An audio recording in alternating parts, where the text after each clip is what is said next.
We recite the shortest chapter of the Qur'an, Surah Al-Kawthar, all the time. But behind its 3 short verses, there's this incredibly powerful story of heartbreak, of cruelty, and a divine gift of comfort. Just imagine for a second, hearing those words shouted at you in a moment of your deepest grief. That one cruel sentence, that taunt, it's the key to our whole story today. It was designed to break a father's heart, but what it actually did was prompt a response directly from the heavens. So picture this. We're in Mecca. It's a quiet afternoon, and the Prophet Muhammad is mourning the death of his baby son, Abdullah. The child that he just held in his arms is now gone. This is just raw human pain. And this heartbreak, it's the foundation of the story.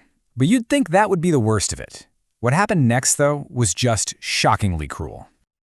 So as the prophet is grieving, someone is listening from just outside, and it's his own uncle, Abu Lahab. But instead of compassion, his face is just filled with joy. He's actually seeing his nephew's personal tragedy as some kind of victory for himself. And this wasn't some private cruelty. No, he made it a public spectacle. He shouted that the prophet's legacy was cut off. He started handing out dates to people to celebrate.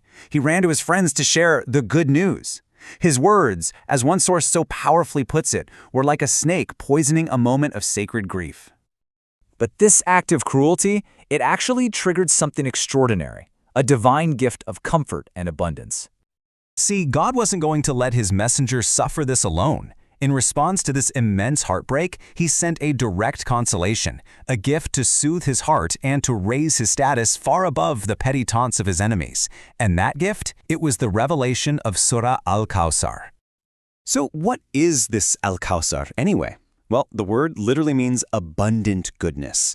And we're not talking about just a little bit of good. This is like an overwhelming, overflowing goodness. A gift so huge, it just dwarfs any loss or hardship you could ever face. Now, the most famous image we have of Kawthar is this incredible river in paradise. It flows along banks made of pearls. Its water is cooler than ice, sweeter than honey, and whiter than milk. And, this is the crucial part, its supply will never, ever run out. It is eternal abundance. But here's the thing. Kawthar wasn't just a river. It was so much more. It was the Qur'an itself, an everlasting guide for all time. It was an immortal name, one that's remembered alongside God's. It was his revered daughters, who became role models for the world. And it was his loyal companions. That is true abundance. Okay, so how does all of this amazing, abundant goodness actually show up in the verses themselves? Well, each line is a direct, powerful response to what had just happened. The chapter itself is so simple, so direct. Verse 1 confirms the gift. Verse 2 tells you how to respond to that gift. And verse 3, well, that's the mic drop. It's the ultimate comeback to that original insult. Let's look at that second verse. So pray to your Lord in sacrifice.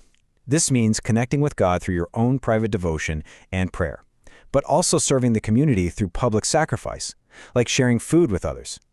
The response to getting a great gift is to connect with God and to give back to people.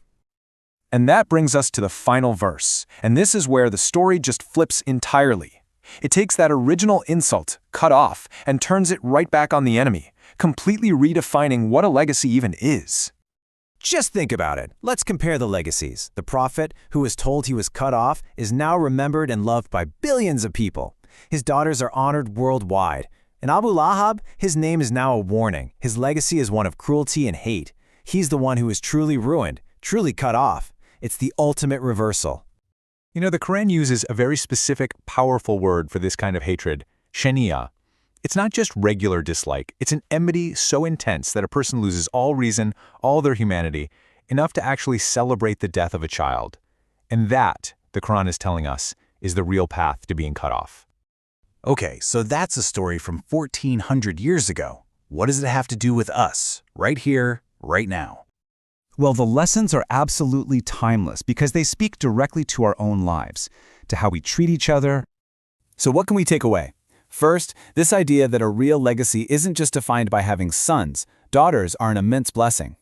It teaches us that when people are in pain, our job is to offer comfort, not mockery. And it's a reminder to protect ourselves from that kind of ignorance, from judging or rejoicing in someone else's hardship.